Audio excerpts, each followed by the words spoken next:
We're going to start right from the top, man. You know what I'm saying? We all know what this is. SF-181 is the ethnicity and race identification. There is a reason this is so important that we always keep going over this and constantly keep repeating it over and over, in your mind so that you can understand that this ethnicity and race for their classification system, is very important. And knowing what to identify by is what makes all the difference. Status. Okay? All right? Because if you fill out the ethnicity race identification in the SF-181 out correctly, then you'll know how to fill out every other government form because they ask you the same questions and in the same format. Okay? So in this SF-181, and if you haven't did it, I would say go to the estate planning number 1, I believe. And we actually break this down along with authenticating a birth certificate and actually taking control over that entity. But it's very important that you do it so you can change your ethnicity in their corporate system. Okay? So you want to put your name, just like how they listed on here, last, first, middle, social security number, birthday, and then scroll on down here. Now here's where it gets interesting. Question number 1. Are you Hispanic or Latino? Okay? A person of Cuban, Mexican, Puerto Rican, South or Central, whatever. Now listen, they asked you, are you Hispanic or Latino? We must understand that there is no Hispanic nation and there is no Latino nation. Okay? There's no such thing. You can never pull it out on the map and show me that nation on a continent. Now, so of course, for question number 1, you're going to check off no. All right? Now, for question number 2, please select the racial category or categories with which you most closely identify by placing an X in the appropriate box. All right? What do you identify by? This is all about identity, status. All right? Racial category, we already know, American Indian, a person having origins in any of the original peoples of North and South America. All right? Original peoples. Asian, a person having origins in any of the original peoples of the Far East, Southeast Asia, or the Indian subcontinent, including, for example, Cambodia, China, India, Japan, Korea. All right? Keyword, a person having any of the origins in the original peoples of the Far East. Original. And check how they put all these nations over here. China, India, Japan, Korea. Notice how they put nations there. All right? Let's go on down to Native Hawaiian. A person having origins in any of the original peoples of Hawaii, Guam, Samoa, and the Pacific Islands. And white, a person having any origins of the original peoples of Europe, the Middle East, or North Africa. Okay? All right? It's very important that you understand that. Original peoples. Now, black or African American is a person having origins in any of the black racial groups of Africa. There is no color. There is no black nation. All right? That racial group is non-existent. All right? All right, that's why race is even a whole fictitious system, but we'll get into that some other time. But black is a color and an adjective. And we learned, all right, in first grade that blacks were adjectives, not nouns that are people. It's crazy. I just got to keep repeating these things because, this is one of the major plagues that are bringing our community down, and it starts with identity. So it's very important. That's it. It's very short. And I just wanted to go over that. Because at the end of the day, when you identify as one of the labels or races, they understand that you are of the original peoples, okay? You are to be treated as a original people, a person, a being. Blacks or African Americans are the only people who are not of any original peoples, okay? All right? We must understand semantics, people. This is all a game. Black or African American is non-existent, which is why blacks and African Americans get treated like nothing in their commercial system because they're already dead. Civiliter mortus. So we're gonna go ahead and keep it moving and move on. Now, here in Texas, it's funny, because when we did this, the first driver's license, a non-U.S. citizens nationals driver's license, It was funny because they didn't have all this on the website at first. They didn't change it up now, they didn't altered it here in Texas because people were just putting in all you needed back in the day just to get a non-U.S. citizen's national driver's license was you just had to fill out a social security. I mean, you had to fill out a non-U.S. a non-social security affidavit, and just send that in, and along with your application and filling it out in a certain way. And it was like, yeah, that's all you needed. And they used to have to let you go because that was the law, and that's what it said in their own rules. Now it's funny because they didn't add it in all kind of sauce on here. They didn't change up the website now, and whoop, whoop. And they were like, to prevent identity theft and things like that. Really, it was just too many of y'all started busting down the doors. You know what I'm saying? And too many people were starting to get through, and they were like, damn, hold on, the secret's out. Hold on, we got to change this up. Yeah, so just understand that these are like little doors that open up in the matrix. You know what I'm saying? How long they'll be open, I do not know. I cannot guarantee anybody that anything will last forever and, that everything will always work. You feel me? So, but for right now, I'm going to give it to you exactly how it's interpreted to me. And, all I do is give you the game rules by rules, how I see it out of their laws. Because at the end of the day, if you learn how to use their laws against them, it's pretty hard for them to reject you. So moving on. All right.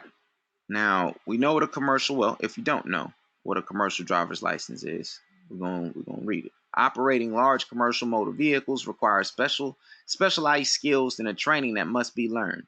A CDL is a professional license permitting the holder of the license to drive those large commercial vehicles and buses on public roadways in Texas and in the United States. This license demonstrates that you have been trained, tested, and are qualified to safely operate large commercial motor vehicles. All right.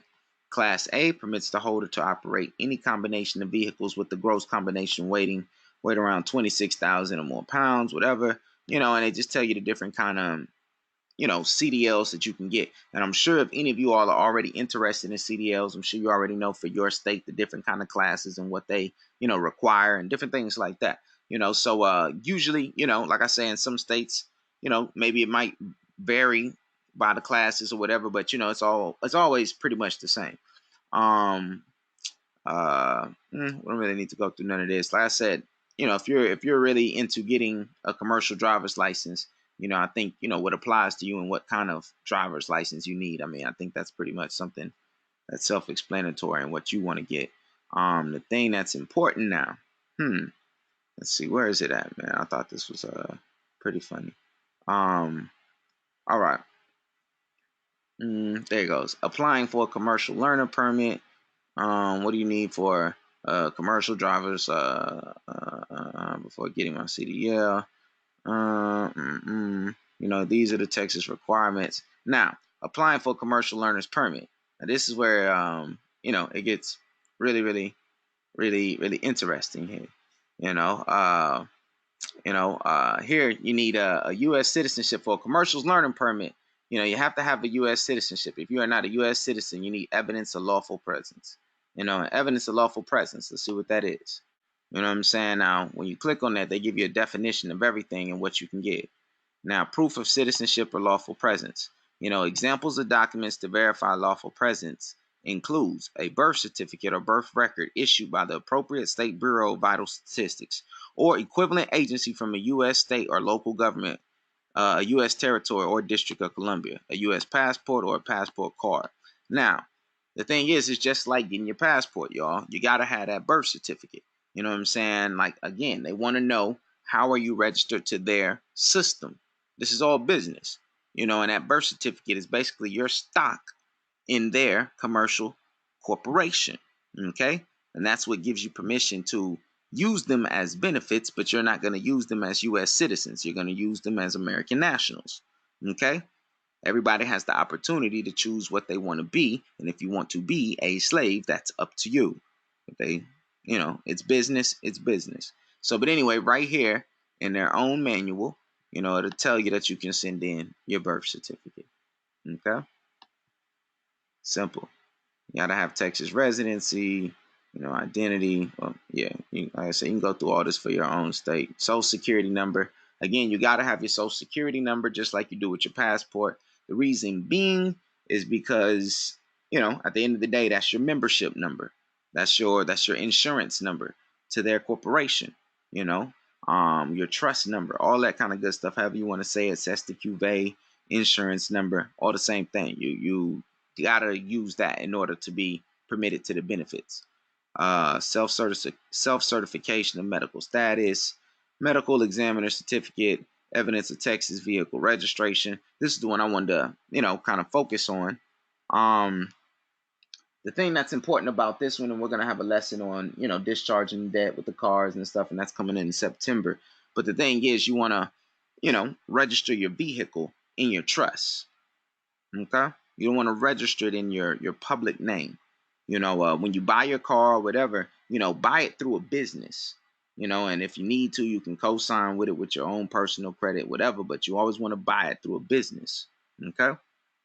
And when you buy this through a business, well, one, it's not connected to you personally, and you can do it through a LLC. But basically, you can register your business for tax purposes, to a S corp, and just a whole operation. But basically, you turn your EIN, you get your trust, and however you want to put it, you can actually, how do I want to say it, you connect your LLC basically to your S corp, then your S corp to your trust, and your trust, basically you can actually register your car in your trust, and put it in your trust name. Basically on your trust, you can amend your trust papers, and you can actually enter in your vehicle on the collateral section and put the VIN number and everything like that, and basically that's like you basically saying you're registering your car in your trust. And then when it's time to buy your car, you can actually put the car in your business name, trust name, or however, you have it connected, set up, or whatever. And basically, you put everything, in a business or a trust that's not connected to you personally. It always makes everything much smoother. Okay. And I just wanted to tell people that instead of, putting it in your personal name attached to you personally, because when you're driving on the highways and things like that, you're putting your body up there as collateral, and you're the one that's being held responsible. It's always about liability.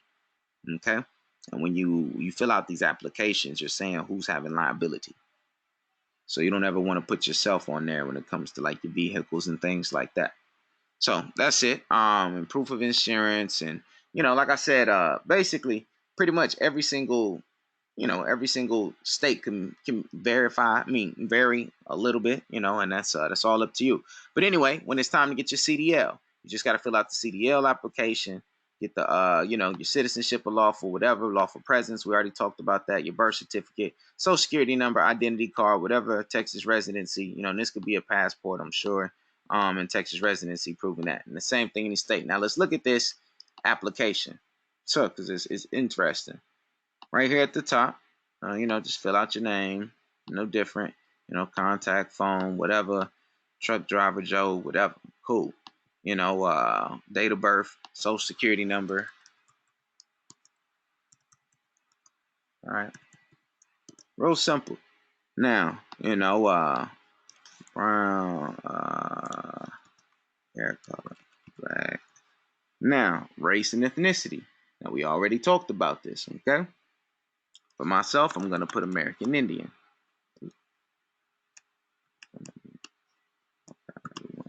I'm going to put American Indian. I ain't never, you don't never want to be black, all right? Or Hispanic, all right? Never. It's funny, because they ain't, man, okay, they got them on there. But it's just like, man, how they put us right in there together, man, just dead. It's crazy, man. Anyway, height, whatever, weight, place of birth, city, county, all this is cool. Father's name, all that, just fill it out however you want to, right? Let's keep it moving. Now here's where it starts getting interesting. Required information from all applicants. Answer all questions. Will you be operating a commercial motor vehicle, interstate or foreign commerce? If yes, you must be able to certify that the CDL for qualification interstate. You don't need to say it's in foreign commerce or anything like that. Boom. No. Do you meet the qualification? There's a reason for that. We'll see later. You don't have to fill out all this extra paperwork that's unnecessary to your inalienable rights that you're already allowed. Constitutionally. So anyway, let's keep it moving. Do you meet the qualification requirements to have your skills waived? Yes, whatever. Oh no, well, I'm tripping. You want to say no? My bad. You don't need to. Are you a? Now check it. Here's the main questions that I wanted you to see. Are you a citizen or a lawful permanent resident of the United States? Are you a citizen? Now we're gonna go ahead and we're gonna check no. All right, because we're not a citizen, which is a subject, and we're not a permanent resident. Okay. All right. Those are chattel. We do not want to be subjects. Okay. Now check it. If you are a U.S. citizen, would you like to register to vote? If registered, would you like to update your voter? No. We do not want to register to vote because that's what actually opts us into the federal jurisdiction. Okay. All right. And basically when they call for martial law, you're automatically subject to their jurisdiction because you are voted and registered in their system. If anything, you want to resend that application as soon as you can. Cancel it. If you answered, now check it.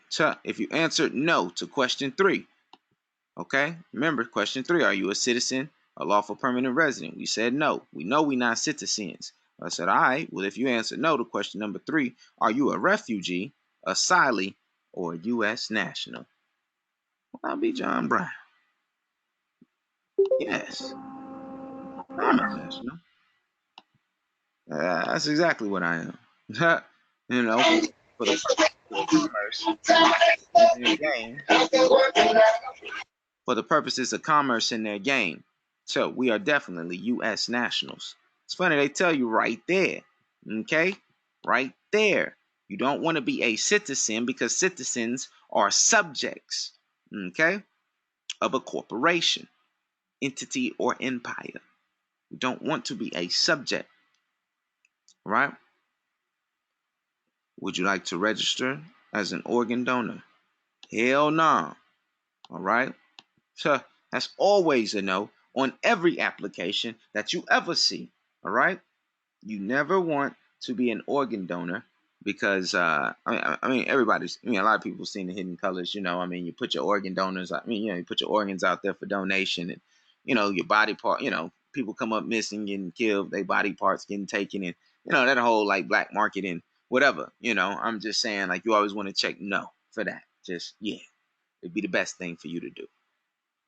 Do you want to support the Glenda Dawson? Well, no. All this other stuff, whatever. This is all, whatever, to your discretion. Everything else, have you ever had a Texas identification card? No. There's a reason for this, because you've never gotten one as a non-U.S. citizen, as a U.S. national. You never, even if you had one beforehand, you didn't have one as a U.S. national. Okay? You had one as a U.S. citizen. Those are two different statuses. It's very important that you check no for that one.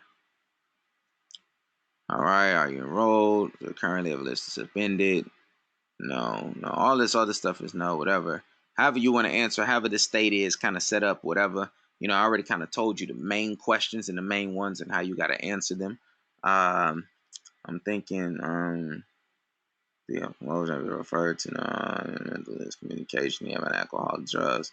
Yes, everything is kind of, your own self discretion, however you want to answer them.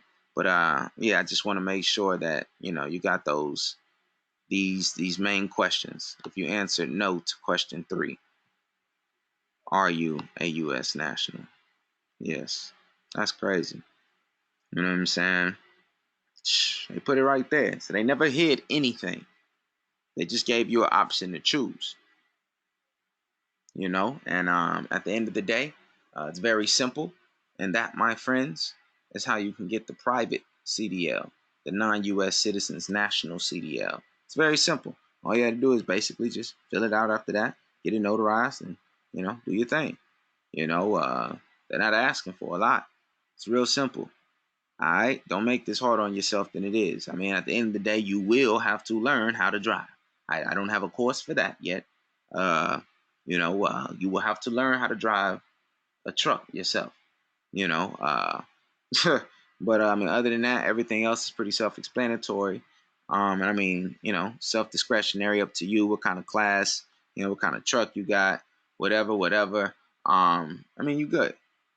That's pretty much it. So, like I said, I'm just gonna keep that one real short and real sweet. There's no need to make it long. Pretty much. That's it. Any questions? Yeah, I got a question, man. Peace. How you doing, man? I'm pretty good, brother. How about yourself? I'm chilling. I'm chilling. What if you already have a CDL? Yeah. You said, what if you already Right now, have I a got a class CDL? B. Yeah. I'll just apply for national. Yeah. Well, the thing is, I'm wondering because, well, I guess we'll have to see. That's a good question. Uh, because I want to see if, because usually it's set up no different than the passport, and I'm wondering if there's like a way that you can, send in a lost CDL. Is the CDL like a? Let me see. Is it like a card that they? Is it an actual like driver's license that they give you in your state, like an actual card you hold? Yeah, it's an actual driver's license or whatnot. Right. So I'm wondering if you can just report, your CDL lost. You know, Hey, greetings. You can do a revision. You can do do an application for a revision and return of CDL classification. there you go. So you can Okay. just redo it again. I say, Okay. damn. Well, there you All go. right. All right. Thank you. Thank you, Ali. Indeed. Is there Um. any other question? Yes, sir, brother LaShawn. Is that what it is, Sean? Yeah, that was me that was asking the question earlier. Oh, I okay. definitely got my answer. Do the Oh, revision. okay. So, I'm currently in the process of doing the name and nationality change now. So, Mm-hmm. that's I'm thinking now there's probably even more opportunity to go in there to fill out another application to change Mm, everything up. right. Indeed. I didn't even think about that. For sure. For sure. Okay. All right. Thank you, brother. Yes, sir. And if you're gonna do that with your CDL and change the application with your new appellation, you're definitely, like I said, gonna have to get that birth certificate changed. And like I said, Okay. once you get that court order, it's definitely important to definitely go and record it in the county. Put it on public record, and then take it from there. Get a certified copy, and then take it there. To the, I guess, what is it called, the Department of the Vital Statistics, and basically have them actually change the name on your birth certificate. And then you can actually take that birth certificate with the name change on it, and then go and get the CDL, and turn that in, because I don't think they're gonna do it without a court order. So what I see, I was born in Jamaica, so I would have to go to Jamaica for them to change my birth certificate. Nah, Cause like on my birth certificate, it doesn't even say my race. Well, no, I mean, you naturalized when you came here, then, huh? Yeah, I Yeah, did. yeah. So basically, on your naturalization papers, I don't know what they I don't know what they put on yours. I don't know if, I'm trying to think, did they call you a race on there or anything like that? Nah, it's no race on there. But Okay. I got that authenticated, Yeah. and I got the beneficial ownership of that. Okay. So I'll Okay. Yeah. just use a copy of that. Yeah. Well, I mean, at the end of the day, you can change your name, and basically that's like your birth certificate into their corporation. So I'm pretty sure you can just get Okay. another naturalization paper if you want to, if you wanted to change the name. That's totally up to you. You know what I'm saying? But Okay. basically, if you want to be able to get these CDLs, most of the time you got to use an official government document, to go along with it. And a lot of times they just require that birth certificate. But for you, it would be like your naturalization papers. So you would have to actually change that record and then turn it in. Okay. Yes, All sir. right. Yes, Thank you. sir. Thank you. Any other questions?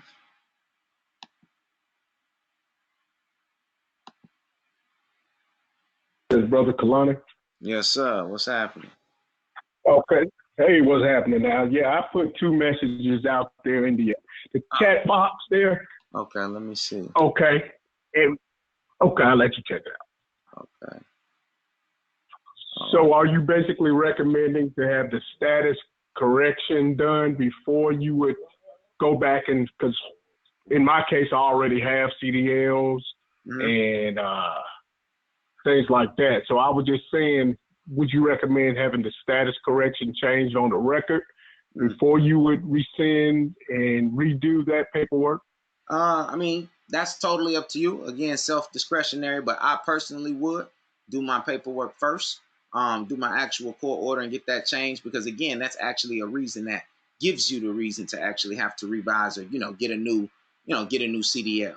I mean, you can just revise it and change it if you want to, I guess, but at the end of the day, when you do have a court order and, you've changed your birth certificate or whatever, your naturalization papers, that gives you a purpose, a reason why you're saying, hey, I need a new CDL, but now you're just going to fill it out a different way. Okay, I got that. Because as you see in the message box, I do have a hazmat endorsement, and you every 2 years we have to go and recertify with the federal background check. Okay. So I just want to make sure that everything's going to line up correctly, without anything getting flagged to where I would lose that endorsement or, have any other issues. Yeah. No, I mean, at the end of the day, you wouldn't lose any endorsements or anything like that because, you're not, how can I say? You're not really changing anything about your application, about how you're doing anything, none of that. The only difference is now it's just the status of that card. Basically, like if you ever get pulled over by the police or anything like that, when you give them your card, they'll actually be able to run it in their system and be able to see like, okay, yeah, he's a part of an Aboriginal community and he's an American Indian. We basically don't have jurisdiction over him. He's just doing business with us. You know what I'm saying? So they cannot and will not basically violate your human rights. You know what I'm saying? Now, when you're basically having a CDL as a black or African, that status, basically they have all right to strip you of your rights, beat you down, whatever they want to do. What's in your car? What's in your truck? If they just want to racial profile you, they can do whatever they want to do. You know what I'm saying? And not be held responsible for it because basically you're a subject of their corporation and they're the security system for it. So they have all right to treat you however they want to. But when you are moving in a national status with a original people behind you, you know what I'm saying? Basically, you are protected commercially. You know what I'm saying? So, yeah, it's just little things like that. And a lot of times, they'll just read your card, scan it in their system, passport, whatever you got. And, usually when they know you're on the do not search and detain list, basically that's what that puts you on. They go ahead and let you go on about your way. So yeah, it's not changing anything else though. Okay. There's no reason for them to take your exemptions, your endorsement, excuse me. And I mean, showing Indian affairs paperwork. Who are you referring to? Like to the CDL people? Like showing them some paperwork? Like with your application? Is that what you're talking about? Right. That's what I was. That's what I was talking about. Yeah. No, it's no purpose. There's no need. You know what I'm saying? They ain't asking all the questions. Most of the time, like I said, they have, Caucasians who be checking off American Indian. And, they ain't doing no background checks, no whoop. They really just want to know what's your status. Wow. You're exactly right. And to be honest with you, I want to get this done ASAP, as far as that status correction and doing what the young lady mentioned over the phone, her comment earlier. I know I need to get the other parts done, but man, I really want to just get this changed off my license. Man, that's crazy, man. Something so small, so little. Just one little change on how you filled it out. You feel me? Can change everything for you. Just on how I'm gonna treat you, just because of how you identify in commerce. That's why I was like, it's not about what's personal. When you're with your homies, you can call yourself whatever you want to. You can be black as hell at home with your homies. But when you go out into public and you're handling business and commerce, they say it's a certain way you're supposed to talk when you're handling business out here. And basically this is commerce, man. And if you're gonna talk out here and do business out here, you just need to come in the right way, come in the right status, and we'll understand everything that there is to know. But yeah, they really eating off our ignorance of us not knowing and understanding status, and basically, that's that we keep their prison systems full, because we are the blacks and we basically have no nation behind us that's going to come and save us. But the other ones do. Yeah, you saw how Asians had Japan, China, all of them because they're protected. You mess with any Chinese person, you can best believe China's coming over here to come see about their assets like that. And we owe them trillions. So That's right. Yeah, we definitely not going to be playing with Asian people. I can't remember the last time an Asian dude got beat up on the news, from these police out here. Never. Never. All right. So yeah, man, it's all about understanding how to identify. Indeed. Okay. I appreciate that. I appreciate you giving me that heads up, and I'm gonna take and run with that knowledge. Yes, sir. Yes, sir. And definitely, man, let me know how it goes. Let me know. Just keep me posted, man. Keep me updated, man. If you need some help or something like that. But I think, what y'all are pretty much doing with this CDL application is pretty simple. I would say if you haven't got it yet, along with getting your CDL the private way, you might want to go ahead too and get that non-U.S. citizen's national passport. Yeah. I've personally seen that one do miracles for people. I've seen them get pulled over by police. Matter of fact, we got that one on the website. When you go and look at that package, and yeah, that was a real traffic stop. She got pulled over. They ran her passport.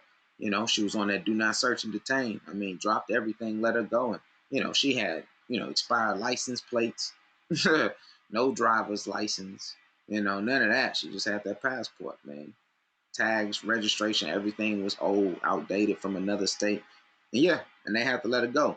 And that's the thing, man. It's like, I'm not going to tell you what you can and can't do and what you should and shouldn't do or how you should do business out here. But all I'm going to say is, if I had a truck and I had merchandise I like to sell, I'd probably create my own shipping company. And if you knew how to move and you did it lawfully because you understood the law and you had your status correct, then we as melanated people would be getting money out here no different than these other races are. We're behind because we don't know the rules to the game. Please believe they out here moving whatever they want to move, but they are doing it in the correct status. And the thing is, because all of this goes down and boils down basically to the Constitution. That's all this is about. Constitutionally, we have the free right to travel. We have the free right to do business and do business on commercial grounds, and just all this kind of stuff. We have, the public highway, excuse me. So that's what this is all about, man. It's just about understanding that there's rules to the game and knowing that your constitutional inalienable rights cannot be infringed upon. You feel me? And if you have your car registered in your trust, even with the DMV, the police officers don't even have permission to control over it. That's why you register your car through a trust. You feel me? Because when you register your car with the DMV with your personal, you're going to be personally held liable. So basically, when you put your signature on there for you saying that, hey, I want this name that's attached to my body, basically through a birth certificate contract. I didn't mean to take it deep like that. But basically, when you put your name on there, basically you're signing a contract basically saying, hey, they're the United States, the Texas or whatever state you live in, the security company, which is the police department for the DMV, have all right to patrol you and the property. You feel me? You know what I'm saying? The social security number is the slave number. Okay? Basically, if you put out, basically on these applications with the DMV and things like that, when you register them in your personal and your social, all that good stuff, basically, man, you've registered it as a slave and they have all right to pull you out your car at any time. That's why it's important on these contracts that you make with these people that you fill them out the correct way. No, you put it in a business. You feel me? You register it or register through a trust. However you want to do it, either one. I like to register mine through a trust, but you can register it through a business. It's totally up to you. You know what I'm saying? So at the end of the day, you just don't put it in your personal. And in the business, I would say you want to do the business as an LLC. Straight up. You know, you most likely want to do an LLC. That's what I do. Very simple. Limited liability corporation. And, you know, you set it up that way. I mean, everything just happens to run smoother. You know, and like I said, you're never ever held personally liable. So that's what's important. And if you set your businesses and your trust up correct, like I say, your name doesn't even ever have to be on public record, ever. Nobody ever does business and put their personal name in the public. You feel me? You know, and I say that just because if somebody's ever coming to come sue you, they got to sue the person who's behind the business. And if they can't ever find out who's owning the business because it's owned by trust and businesses and trust, and they can never ever sue you. You know, so yeah, it's kind of a tangent, but yeah, somebody else had a question.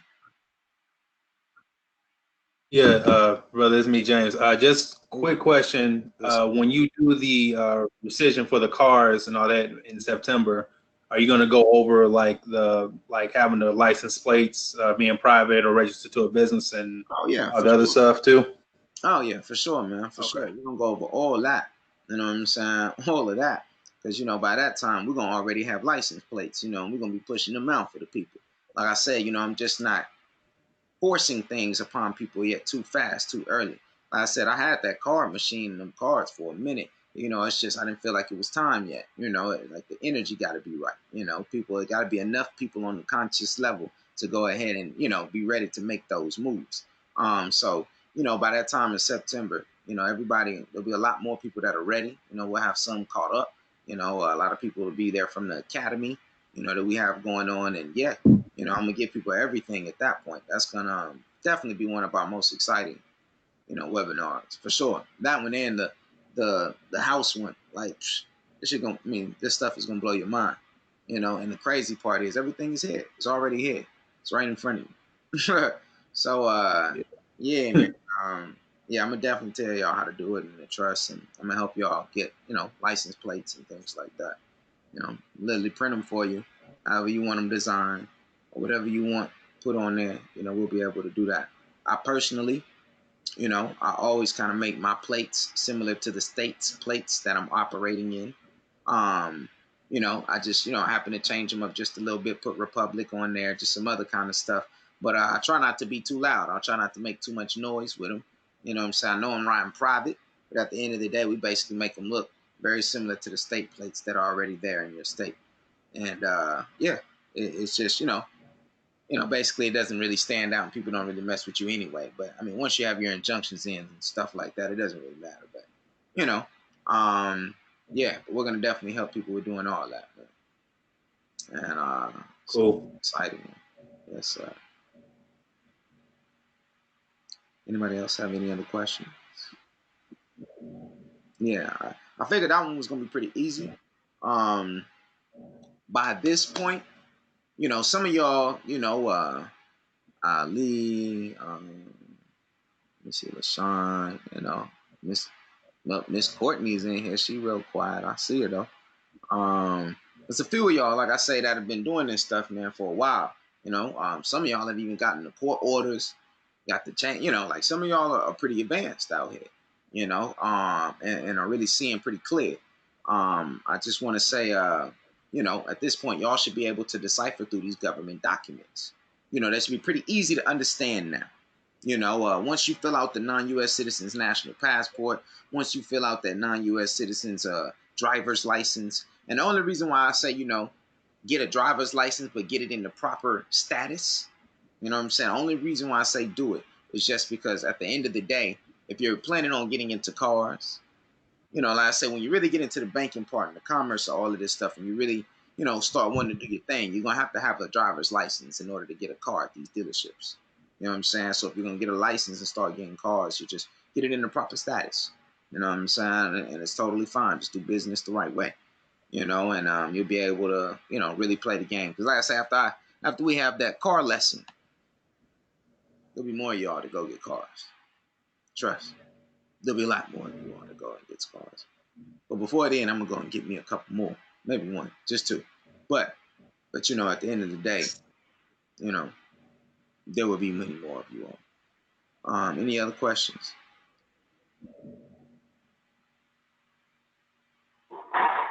Very well. Yeah, bro. Yes, sir. I got a question. And I know you probably got other webinars on it. I do own a business, Okay. and I guess I need to know the ins and outs as far as, because I have personal vehicles that aren't in the business that I need to have transferred into it, but I just don't know the proper process. I guess going through the state that I live in to have those added. Is it just as easy as taking the paperwork to the DMV in my state and having that pushed over into my business form? I'm really not totally aware of how to do it. Right. No, it's all good. It's all good. I mean, basically, you can see if you can transfer the property, you know, through the county, but a lot of times they like the lien holder in order to give permission to do that, you know, and usually, quote unquote, the lien holders supposedly supposed to be the car company. And I mean, usually you have to just, you know, really holler at the car company. Usually they'll let you do that through them if they'll let you do it, you know, change the record. Now, when we have our discharge course, we're going to tell you how you can just take it. But that, you know, how you know, because we're going to have you basically discharge your car, you know, in a way and, you know, wipe your credit clean, you know, like it never existed. And then, you know, you're going to have the opportunity to re-register your car. You know what I'm saying? And I'll just say that, yeah, after you discharge it, you'll have the opportunity to go back and re-register your car. And from there, you can put it in your business or your trust then. Right. Okay. Well, I've got 3 of them paid off. So there's no lien holder on them. Oh, wow. Well, he can do like a bill of sale. Yeah. He can do a bill of sale to transfer it into his trust or something. Yeah, that's it. You know, if I'm that's sorry. it, yeah, just do a bill of sale. You know, transfer it for the valued amount of the car and sell it basically to your trust. Like, you know, you can get, just write it all up on the bill of sale. You know, so-and-so is selling this to trust so-and-so, and boom, you know, and like I said, you're Or going the to LLC. papers. Yeah, and amend your trust papers. Yeah, excuse me, or your LLC. You're going to have to amend your LLC or amend your trust papers and put it in the collateral section as actual property of your company. Okay. Yeah. Well. And from there, my wife is. And I wanted to say, after you do that bill of sale and you do that, you know, you're gonna have to take, if you want to, you know, in the county, you're gonna register it in the county through your actual trust, you know, or in your business, and you would do that by taking your paperwork, your bill of sale, and everything like that. You take that to your county and show them, and you know, and say, hey, I want to transfer the name, the title on this, you know, from this car to this car, you know, and you just show them that proof right there with the notary, and they'll go ahead and let it go. Okay. And my wife, she's the CEO of that business now. And would this be recorded where I can maybe go back and show her this a little later, you know, because I don't want to misquote anything to her. You understand what I'm saying? Oh yeah, certainly. Oh yeah, all of this is being recorded right now. So usually I just go back and edit and record after we have the webinar. And usually about 2 to 3 days, I'll send it back to you, edited and mixed and mastered, and you know, you'll be able to keep it forever. It's yours. You paid for it. Yes, sir. So you know, you can keep it forever if you want to. Thank you. Perfect. Oh yeah, no doubt, man.